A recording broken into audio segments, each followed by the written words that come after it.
We greet you in the precious name of Jesus all across this beautiful land of Guyana. We want to thank you for joining us week after week. We want you to invite a friend, call a loved one, let them know the choices is on. Stay tuned. God bless you. Last week we began looking at the role of the watchman using the scriptural injunction of Isaiah 56:10. We cited that some of the characteristics of the watchman. For example, he said the watchman must have vision. Therefore, if the watchman is going to be effective, the watchman must be able to see. The watchman must be knowledgeable. It is important that whatever role that you're going to play, that you understand that role and you have information in relation to how you ought to fit into that role. The watchman must be able to speak also. The watchman must be able to speak out against injustices and issues that might be adverse in relation to our people. The watchman must be vigilant and not engulfed in sleep and dreaming, but the watchman must be vigilant and must be conscious that there is a reality out there. We noted that when the watchman does his job well, he will protect the people from unnecessary hurts and pains. And so we established the fact that the watchman must therefore seek to build bridges that will lead to justice and prosperity of all. This evening we want to examine a case study on the same topic in the context of taken from Second Chronicles 10. So we want to look at this case study in relation to the role of the watchman, how the watchman can impact on the society at large. Gentlemen. You know, the turbulence is all around us. Turbulence. All around the world. In your families. Or should I say all families. Communities. It seems as though that this is a reality, a present reality, and it behoves all of us, irrespective of who you are, big or small, educated or uneducated, irrespective of your religion, to be able to develop the ability to negotiate a way through the turbulence, whatever it might be. In this case study, found in Second Chronicles, theologians believe that Ezra wrote this book. He wrote this book at the time, literally recording, chronicling the experiences of the kings of Israel. And he was up close and personal in very many instances. We're going to use a close-up shot and examine this account that we find in Second Chronicles. It's very, very powerful as Ezra writes, and he is able to give very powerful details. You know, he names names. He tells us, he gives us a literally a blow-by-blow description. It begins, they come, Rehoboam, who is the son of Solomon, went to Shechem, for all Israel had gone there to make him king. I'm reading the NIV. This is the case that we're studying. When Jeroboam, son of Nebat, heard this, he was in Egypt, where he had fled from King Solomon. He returned from Egypt. So they sent for Jeroboam. He and all Israel went to Rehoboam and said to him, "Your father put a heavy yoke on us, but now lighten the harsh labor and the heavy yoke he put on us, and we will serve you." Rehoboam answered, "Come back to me in 3 days." So the people went away. King Rehoboam consulted the elders who had served his father Solomon during his lifetime. How would you advise me to answer these people, he asked. They replied, if you will be kind to these people and please them and give them a favorable answer, they will always be your servants. But Rehoboam rejected the advice the elders gave him and consulted the young men who had grown up with him and were serving him. He asked them, what is your advice? How should we answer these people who say to me, lighten the yoke your father put on us?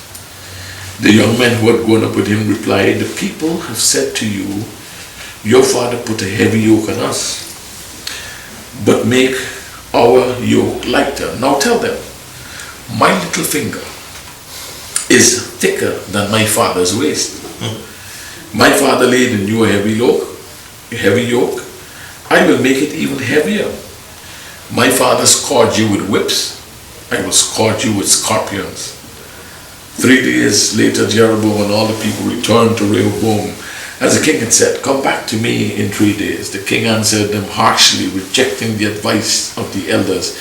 He followed the advice of the young men and said, my father made your yoke heavy, I will make it even heavier. My father scourged you with whips, I will scourge you with scorpions. So the king did not listen to the people, for this turn of events was from God, to fulfill the word the Lord had spoken to Jeroboam, son of Nebat, through Ahijah the Shilonite. When all Israel saw that the king refused to listen to them, they answered the king, what share do we have in David? What part in Jesse's son? To your tents, Israel. Look after your own house, David. So that all the Israelites went home. We will conclude the reading of verse 16. It's an interesting time, but what can we learn from antiquity? That's the benefit of history, that we could look back at history and look for similar events and circumstances. Look at the actors. Look at the dynamics in the situation, like in this case that we're looking at. There was a king. He had to know he was going to become king. His father didn't die suddenly. So there had to be a period of preparation. This is very important, you know. If you are a departmental manager, for example, and the board of the company, let's say you're working with in a car manufacturing company, and you're responsible for the department that makes brakes, and you're doing a terrific job. Your department, they pour out brakes, most efficient brakes. And we like the board of directors, they like your efficiency with producing brakes, irrespective of the make of the vehicles. You have 100% success. So we decide, well, the board decides they're going to make you the vice president for not just that division. Brakes is just one small part department. You know, dealing with marketing, with sales, you know, dealing with personnel and all, you know, the vice president. If when you become the vice president of this great company, are you thinking of his brakes? You are going to ruin this organization. Disaster. You know? I hope you have better sense than that. Of course. You see, you have to look at the big picture. You just cannot keep looking at your own department, but you have to start thinking, you know, expanding your thinking and widening your knowledge, because invariably as you do well, success will come. So you have to start thinking company, thinking the whole, because the part is never greater than the whole. So you transmit some of those same qualities that and values that you've been practicing in your own little department, so that the whole company can benefit. So this gentleman, Rehoboam, here he is, now king. And one of the things we want to point out for all of us as we examine this is that when you become like Rehoboam, when you become king, you're in charge, there are privileges, there are benefits attached to that position, but there are also major responsibilities. Yeah, you know, even as we discussed that, I think it's so important for us to understand that even as you're promoted or you're placed in a new position, that position or positions carry what we call a JD or a job description, and therefore in every position up the ladder there are a whole host of different ranges of activities that one must perform. And I mean, being an educator, I think I can speak along that line. For example, if you're the head of a school, for example, I mean, obviously your mindset will be into that school, I hope, and want to see that particular school developed and grow. But let us say now you're now promoted to that of a district education officer.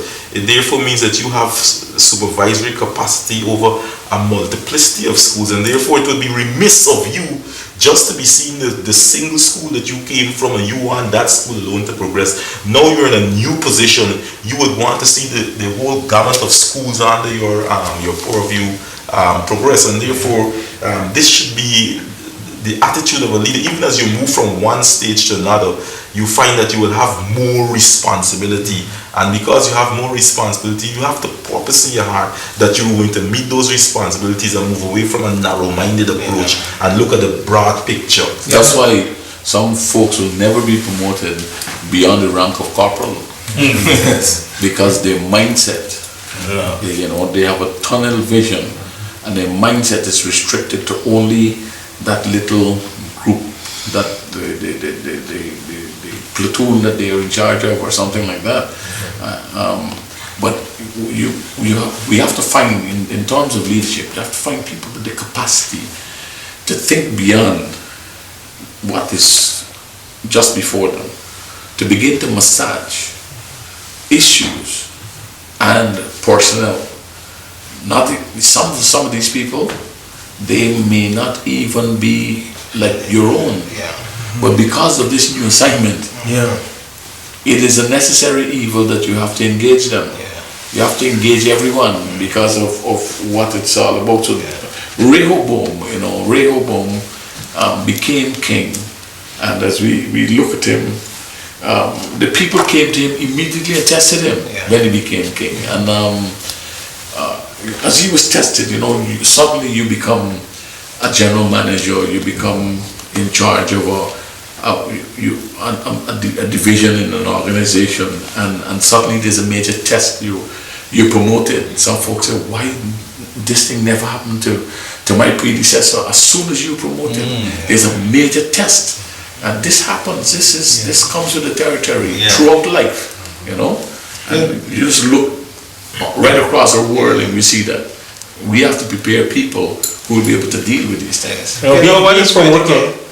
What is critical here is that there was the people they had a situation, and the predecessor, the king before, he contributed to the problem that the persons were facing, and so after he passed on and his son took up the reins, the people saw it as an opportunity to consult with the king, to ease the burden that they were going through. I mean, as a leader, having consultation is not a sign of weakness. We must give Jack his jacket, as the boys would say. And Rehoboam, Jack got a lot of jackets now. Jack need the trousers. Rehoboam consulted with the elders and with the young men. As a matter of fact, even before he consulted, he said to the people, he said to give me 3 days. He didn't just, decided that I'm going to give them an answer right away. Maybe he thought of the situation. He realized that he did not have the answer to their problems, and he consulted with the elders, who gave him a just answer. Because when we look at verse 7, it says here, they replied, if you will be kind to these people and please them and give them a favorable answer, they will always be your servants. Let me go back to something that you alluded to, that perhaps the previous king may have contributed to the problem, as you said it. You said it that way. This is the way I'd like to characterize it. Every time there's a benefit, there's a cost. Yeah. And we have to think, don't just think benefit. Every time you get a gift, somebody had to pay for that. Yes. Every time a new school is built, that money had to come from someplace. Yeah. Every time a road is built, that money came from someplace. So Solomon, who was Rehoboam's father, Solomon was on a program of beautifying the nation. Solomon built bridges, he built roads, he built palaces, he built immaculate buildings. Solomon was involved in human resource development of no mean order. Solomon also invested so heavily in training. I mean, when the Queen of Sheba went to his palace, she saw peacocks. She was amazed with peacocks serving his guests. Solomon was a master. His foreign policy was unbelievable. He had a significant foreign policy that he engaged the kings of the world, the presidents of, well, they had no presidents in those days, but he engaged the kings and their secretaries and their financial people. Constantly he did that as he promoted Israel, as he led the world, the then world, in bringing peace and prosperity. But in order for him to do all of those things, he had to extract a great tax from the people. And this is what allowed him to live life and to build the country and to promote such an aggressive foreign policy and to build works and all of those kinds of things. Now when he died, the people said, Solomon dead. Let's go to the king, the new king, and let's escape all. Then the tariffs and them rates that your father put on us get too heavy.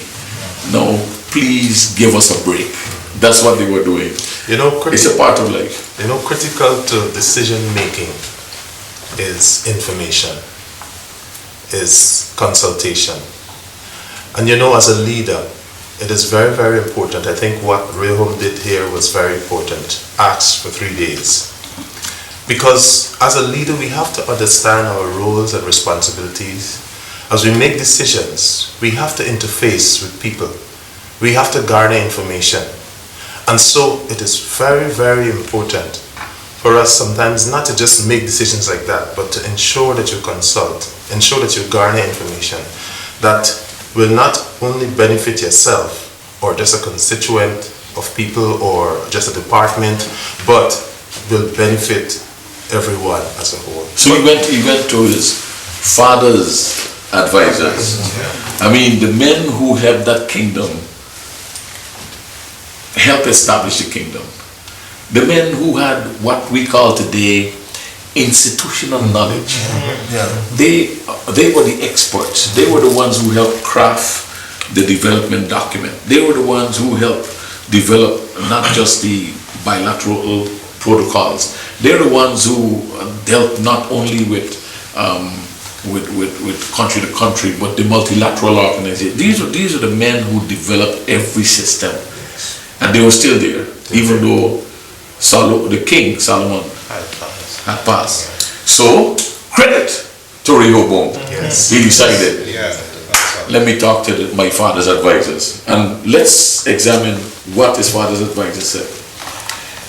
They said in verse 7, if you will be kind to these people and please them and give them a favorable answer, they will always be your servants. Wow. I like this. And even as we read that just now, I'm thinking about this whole thing about love. How love covers a multitude of sins, and it is amazing. When you meet people at the point of their need, how you could actually transform and change their whole mindset towards you. And so clearly it is said here that, look here, your father did some things that were tough, but something the elder said, if only you would do differently, I am telling you that these people will serve you. And I believe that in that kind of environment, there will be peace, there will be harmony, and I'm sure that there will be progress. But as we run that, I also want to say that in the spirit of democracy, there is a place for consultation, where people could share information and treat with information. However, when one would have garnered all the information, what you do with it, that is another matter. And so we have to be very careful when we would have received information, how we treat with information for the betterment of a society. Those days when a person being a king, you have to please the people, and you would be successful in any venture, because remember, battle, you call them out, they would be present. Let's go by the king calling us, we have to defend our country. They would go. But you can't be arrogant and saying that, no, this pressure, I'm going to tighten this yoke on you. No, the people won't support you. And if you got to watch and see that right in this same scripture, if people would go against him. But look at the advice of the elders. These were the wise men, so to speak, in that society. And as they would have lived with Solomon, they would have been a part of making some of these same laws and rules, and they knew about all the hardship that the people were going through. And now this new king had come, and he had consulted with them, and they were thinking about the people and how Rehoboam now could really win the people over. Because even though the people were going through hardships, they were willing, if he was favorable with them, to serve him for his life, through his lifetime as king. Yes. This was very critical, and the wise men, these elders, were giving him, because they knew what had happened and they were in it. They were in it, and so they're bringing to the fore now a new dimension. Here this is. This was hard then, but you can do better and win the people over, and they will be your servant. And the word always signifies always, every time you call upon them, they will be there for you. But we must appreciate the dynamics at work here. Yeah. So at least we don't have possession of all. Yeah. But the dynamics, they sometimes they seem to be elusive. And Rehoboam found himself in a very lonely position. I mean, the decision, he had to make the decision. And that is not an ordinary place for decision makers to be. How is he going to be perceived after, if he makes this decision? How is he going to be perceived by his contemporaries? How is he going to be perceived? He might have been wearing another hat before. How is he going to be perceived by those people? Would he be perceived as being a soft man too? So Rehoboam had to. His head was hurting him. So what Rehoboam took the next step. Rehoboam, the scripture says, Ezra wrote, now this is a tremendous opportunity we have here to go on the inside of the negotiation team to hear what is happening. Yeah. We are reading the Hansard, we are reading the official notes of this case study here. Rehoboam rejected the advice the elders gave him and consulted the young men who had grown up with him and were serving him. Some people say, big mistake. I don't have a problem. I don't have a problem with him consulting his colleagues, his contemporaries. But I have a trouble with the introduction. He rejected the advice. This is the information said. Rehoboam said, no, I don't agree. And he wasn't just disagreeable, he just rejected the advice. He said, let me hear the contemporaries. What is your advice?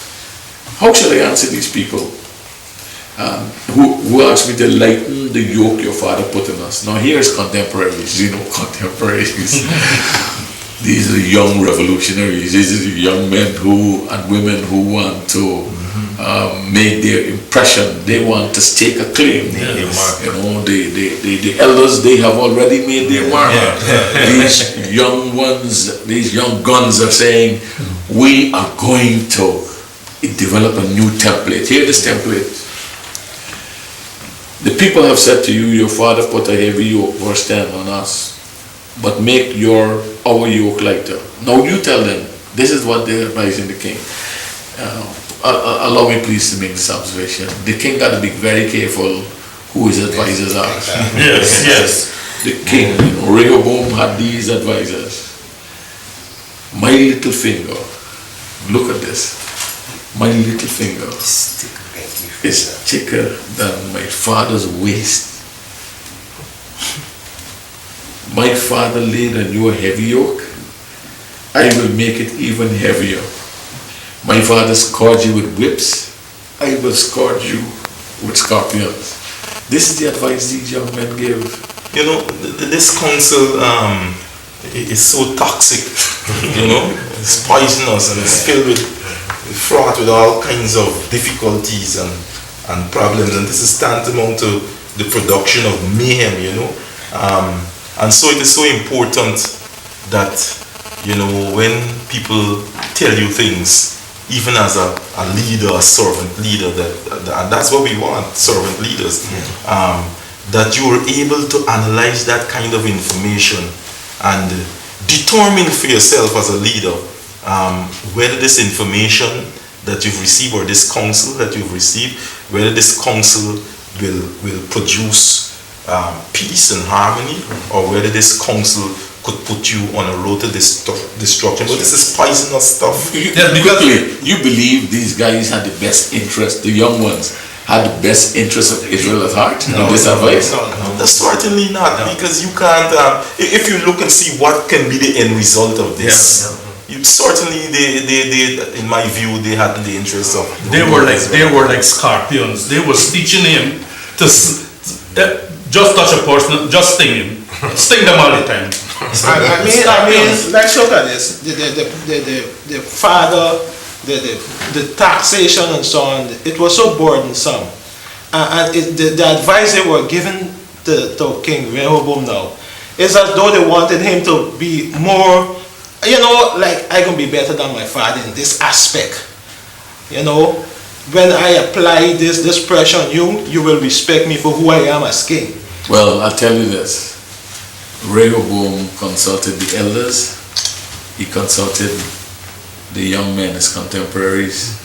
There is no empirical evidence that Rehoboam consulted God. Yeah. In our view, that is a critical factor in decision making, in attempting to bring a resolution to any crisis.